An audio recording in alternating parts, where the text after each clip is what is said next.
And now the news has spread that the Prophet ﷺ is about to arrive. And so every single day, the Ansar would go outside of the city towards what is now Quba, waiting for the Prophet ﷺ to come. And so one day they went in the morning waiting and nothing happened. And they came back by 10, 11 o'clock. And in the distance, the Prophet ﷺ and Abu Bakr appeared, but there were no Ansar there because they were already back home in their houses. And it is said that he entered the city of Medina on a Friday. And it so happened that one of the Jewish men was on the top of the tree plucking the dates. So he was the first to see in the distance the Prophet and Abu Bakr coming. So the Jew became so happy, he cried out at the top of his lungs that, "Oh Arabs, your king has arrived." When the news spread, the Ansar rushed out in hordes, hundreds and hundreds of them. And the Prophet entered, according to one report, on the 2nd of Rabi'ul Awwal, according to another, on the 12th of Rabi'ul Awwal, in the 14th year of the Da'wah, which was to become the first year of the Hijrah. And Al-Bara ibn Azim narrates in Sahih Muslim that I saw the Ansar all dressed up coming out, and over 500 men came outside, all of them armed, meaning to as a welcoming committee. And they accompanied the Prophet ﷺ. You know the famous story that we are all told, that the little girls were singing, طَلَعَ الْبَادِرُ عَلَيْنَا, right? This story, for sure, it did not happen at the Hijrah.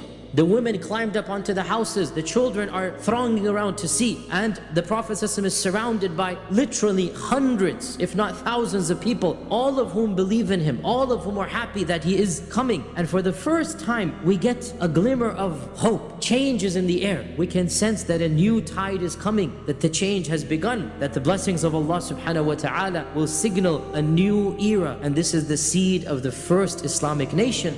Here is also the famous story, which is inshaAllah ta'ala an authentic one, that every one of the Sahaba of Ansar was trying to ask the Prophet ﷺ to stay with them. And the Prophet ﷺ said, "Let the camel go where it is going, because Allah subhanahu wa ta'ala has taken charge of it." And the camel sat down at a particular place, and the Prophet ﷺ understood this was the place that Allah had decided will be his masjid. When the camel sat down, the Prophet ﷺ said, "Whose house of our family members is the closest to us from here?" Remember, the Prophet ﷺ had distant cousins in Medina. His great-grandmother is Madanese. Here is where Khalid ibn Zayd, also known as Abu Ayyub al-Ansari, he said, "Ya Rasulullah, I am the closest in lineage to you, basically from your camel. My house is the closest to this area." Roughly, he's like a 6th cousin to the Prophet ﷺ, right? Abu Ayyub al-Ansari, we only have a few narrations about him in his house. The Prophet ﷺ lived there, according to Ibn Sa'd, for half a year. And he did this because he didn't have a house to live in, obviously. And he's waiting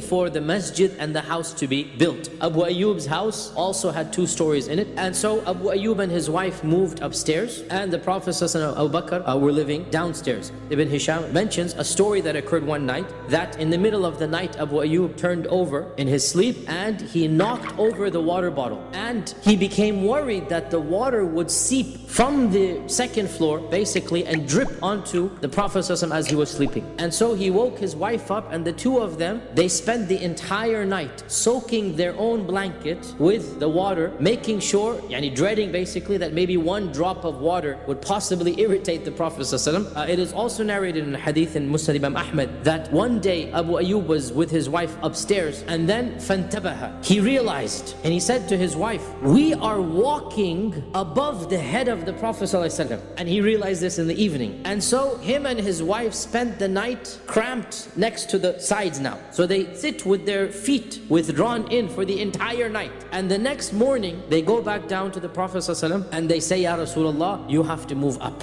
The Prophet ﷺ said, "The bottom floor is easier for me." Abu Ayyub said, "La wallahi ya Rasulullah, we can never ever be on top of you on a roof that your head is over." So they amazingly disobeyed him out of respect, if that's possible. And so the Prophet ﷺ and Abu Bakr then, for the bulk of their time, actually moved upstairs. It is also narrated that one time Abu Ayyub, he would always cook the food, him and his wife, and they would send it up to the Prophet ﷺ. Then he would eat the leftovers. Abu Ayyub would ask, where did the Prophet ﷺ eat from? Which place of the plate? And wherever he ate from, he would eat from that particular portion, he would eat from it. One day the food came down untouched. Abu Ayyub panicked. And he rushed upstairs and he said, "Ya Rasulullah, what have I done? What is wrong? Is there anything that, the food was not suiting you? What happened?" The Prophet ﷺ said, "No, but it has garlic in it." Abu Ayyub said, "Is garlic haram?" And the Prophet ﷺ said, "No, but I speak to those whom you don't speak to," which means the angels. This is uncooked garlic. If you put it in the food, then it will have a very bad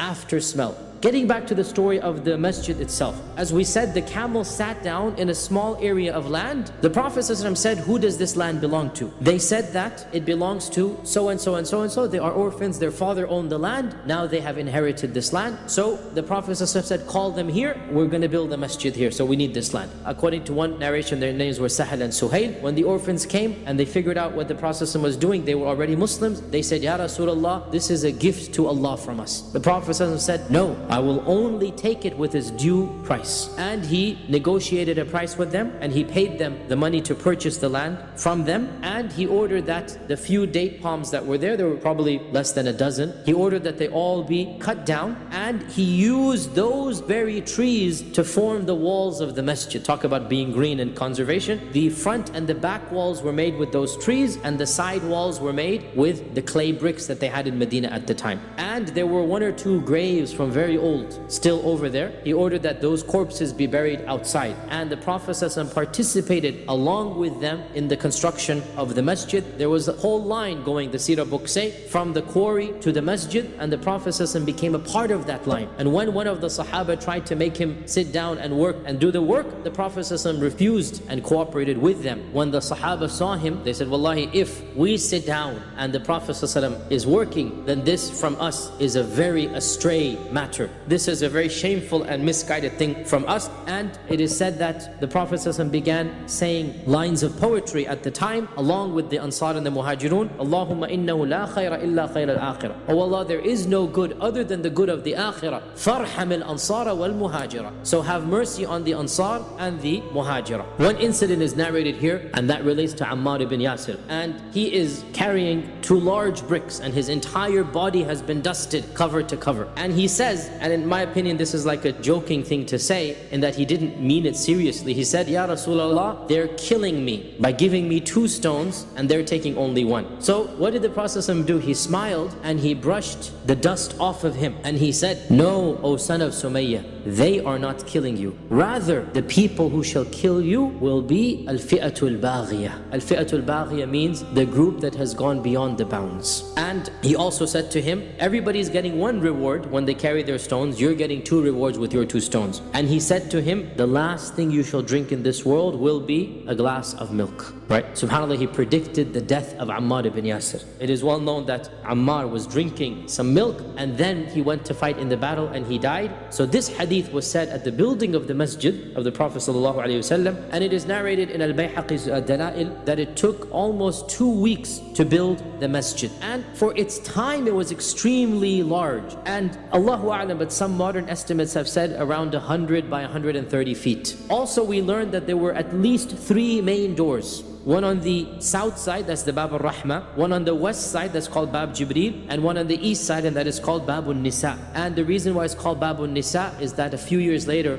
Umar ibn al-Khattab suggested that men and women should not enter with the same door. And so the Prophet ﷺ said, okay, that east door is the door for women. In addition to these 3 main entrances, there were also a number of small entrances that were private entrances. These were the 3 public ones. There were at least half a dozen private. Realize in those days, the walls were such a luxury item that people would use the same wall for both sides, right? So if you build a wall here, the other side would automatically be taken by a house. And so whoever is living on the other side of the wall would have direct access to the masjid. So we know for a fact that Abu Bakr was one of those whose house was attached to the masjid, because on his deathbed, the Prophet ﷺ said, every single door of these private doors shall be locked and sealed from now on, except the door of Abu Bakr. And of course, the main one that we know for sure is the Prophet ﷺ and Aisha, right? Aisha's house was literally attached to the masjid, such that the only thing separating it was a curtain. And this was a private entrance. The house had a public entrance on the other side. We also know from one narration from Hassan al-Basri that the roof of the masjid was actually very low, that if he put his hand up, he could feel the roof of the masjid. We also know that initially the Prophet ﷺ only covered one area of the masjid with a roof. So at one time, the front portion of the masjid was covered by thatched palm leaves. Towards the middle of the Madani period, we don't know exactly when, the Prophet ﷺ ordered that a roof be built over the whole masjid. And of course the blessings of the masjid are well known. It is one of the three sacred masjids in Islam: Mecca, Medina and Jerusalem. These are the only three sacred lands in our religion, by the way, that one should travel to. We all know as well that a prayer in Masjid al-Nabawi is equal to 1,000 prayers anywhere else. We also know that the Prophet ﷺ said, what is between my house and my mimbar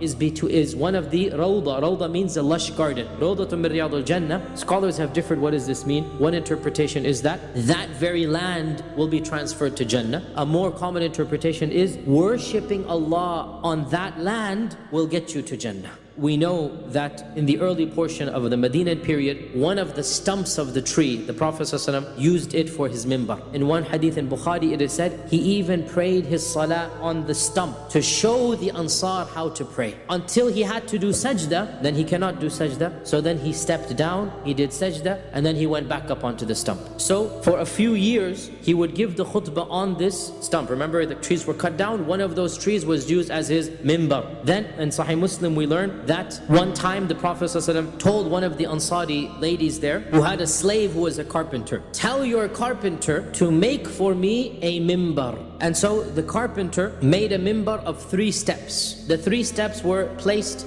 away from the trunk, basically. So the trunk obviously is there and the 3 steps are over here. During the first khutbah on those 3 steps, the Sahaba said, we began to hear a wailing, a crying like that of a baby camel. And we found that the source of this noise was the tree, this stump. And the Prophet ﷺ interrupted his khutbah and came down and hugged the tree, subhanAllah. And it sniffled and stopped crying. Basically, Allah subhanahu wa ta'ala allowed us, or the Sahaba, to hear the emotions of the tree. Anas ibn Malik reports that the Prophet ﷺ said, if I didn't hug it, it would have cried until the Day of Judgment. And he ordered that the tree that then be uplifted and uprooted and then dug underneath his actual mimbar, so that it's still over there. Obviously the tree is jealous. So the Prophet ﷺ gave the tree its wish by putting it under the mimbar. And at this, Al-Hasan al-Basri said, O believers, look, this was a tree that was crying because it wished to be with the Prophet ﷺ. Is it not more befitting that those of us who are men should cry even more to be with him? The Prophet ﷺ did not even build his own house until the house of Allah was built. This is just mind-boggling, wallahi, to think about. And because of this, he did not live with his family. He's living with Abu Bakr.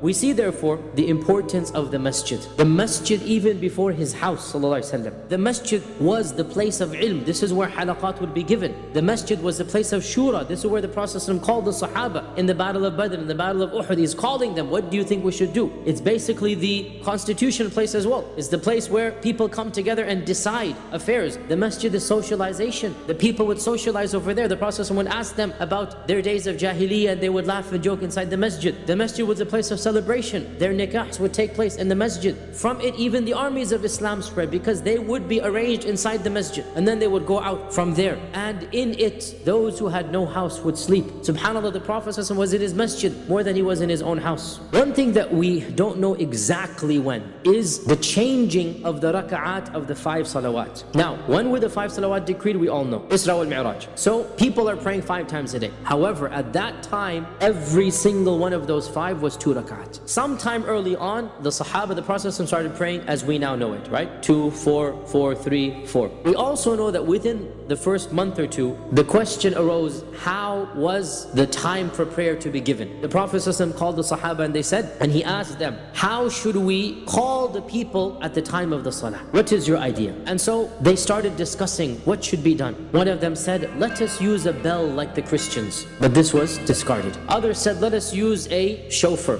Not a shofar, car shofar. A shofar is what the Yahud use, right? It's a horn. They call it a shofar. But also this was discarded. And others gave other ideas, but no idea basically made sense. So the meeting finished without any idea being chosen. That night, 2 people saw a dream. One of them was Umar ibn al-Khattab, the other was Abdullah ibn Zayd. And their dreams were the same. That Abdullah ibn Zayd saw in his dream a man selling some items, either the horn or the bell or something. So he went up to him and said, can I buy these items? So the man said, why? So he said, because the Prophet wants to tell us how to call the people to prayer, so I'm thinking one of these will do the job. So the man said, should I not tell you something better than that? So the Sahabi said, of course. Abdullah says, of course. So he said, when you want to give the time for prayer, say Allahu Akbar, Allahu Akbar, Allahu Akbar, Allahu Akbar, Ashhadu, and then all the way to the end of the adhan, right? And then he woke up, and the dream was so vivid in his head, he just put on his garments and rushed outside to the Prophet ﷺ. And he said, Ya Rasulullah, this is the dream that I saw. And he told him the entire dream. And the Prophet ﷺ said, this is a true dream. Stand up, O Bilal, because you have the loudest voice. And Abdullah bin Zayd, go up with him to the roof of the masjid and tell him every phrase, and he'll repeat after you. And so Abdullah bin Zayd said, Allahu Akbar, Allahu Akbar, and Bilal repeated in a loud voice, Allahu Akbar, Allahu Akbar. And so technically Abdullah bin Zayd did give the first adhan, but except it was to Bilal. But then Bilal is the one who proclaims it to the entire world. And as he's giving the adhan, Umar comes rushing into the masjid without having fully tied his lower garment, right? And he says, Ya Rasulullah, I saw these phrases in the dream. So Allah Azza wa Jal had shown it to multiple of the Sahaba, and Allah had willed that Abdullah bin Zayd was the one who get the honor of telling it to the Prophet Sallallahu Alaihi Wasallam. We already said that the Prophet ﷺ built the masjid in around 2 to 3 weeks, and then after this he built his houses. He had 2 wives at this time, Sauda and Aisha. And so Sauda and Aisha's houses were built next to the masjid. These were the only 2 houses that were connected to the masjid, and he married other women later on by a number of years. And by that time people had already moved in and connected other houses to the masjid. So the Prophet's other wives' houses were in a separate block. Now, at this stage, hijrah was obligatory on every individual Muslim, down to women and children, to emigrate from Mecca and come to Medina, except for those who are genuinely weak of the men, women and children, but they cannot find a way out, nor can they find a passage to get to Medina. For these people, they will be forgiven. The ruling of hijrah from Mecca to Medina, it was fard ayn for the Muslims of that time. And then after the conquest of Mecca, this ruling was abrogated. And so the Prophet ﷺ said, hadith is in Sahih Bukhari, La hijrata ba'da al-fath. There is no hijrah after the conquest of Mecca. Is it permissible for Muslims to voluntarily and willingly live in a land that is not a land of Islam? Hanafi and the Hanbali opinion, and also the standard Shafi'i opinion, is that it is permissible for a Muslim to live in lands that are not Darul Islam with some basic conditions. And of these conditions is that the Muslim is secure in his religion, he's not being tortured, he's not being forced to do haram, and he can live an Islamic life. And they base this on an authentic hadith which is as explicit as possible. So this is also my position as well. It is a hadith of the Sahabi known as Fudayk. Towards the end of the Prophet's life, after the conquest of Mecca, Fudayk came to Medina and he said, Ya Rasulullah, the people are saying that whoever does not do hijrah will be destroyed. And in one version he said, my people are upon shirk. My tribe has not yet all accepted Islam, but I am a Muslim. And so I have been told that I have to make hijrah. So the Prophet ﷺ said, Ya Fudayk, establish the salah and avoid the sins and live with your people wherever you like. This hadith is reported in Ibn Hibban's Sahih. How did the early immigrants, how did the Muhajirun find the environment? How did they like Medina? The early Muhajirun did not like Medina because there is truly no place like home. And so the Prophet ﷺ made a special dua for all of the Muhajirun. Oh Allah, make Medina beloved to us like we used to love Mecca, or even more than we used to love Mecca. Oh Allah, bless us in our food measurements, meaning all of the food supplies of Medina, right? Oh Allah, take the bad weather and the bad diseases and plagues and throw it outside of Medina in the barren land of Juhfa. And of course Allah answered that dua, and therefore the Sahaba began loving Medina even more than they used to love Mecca.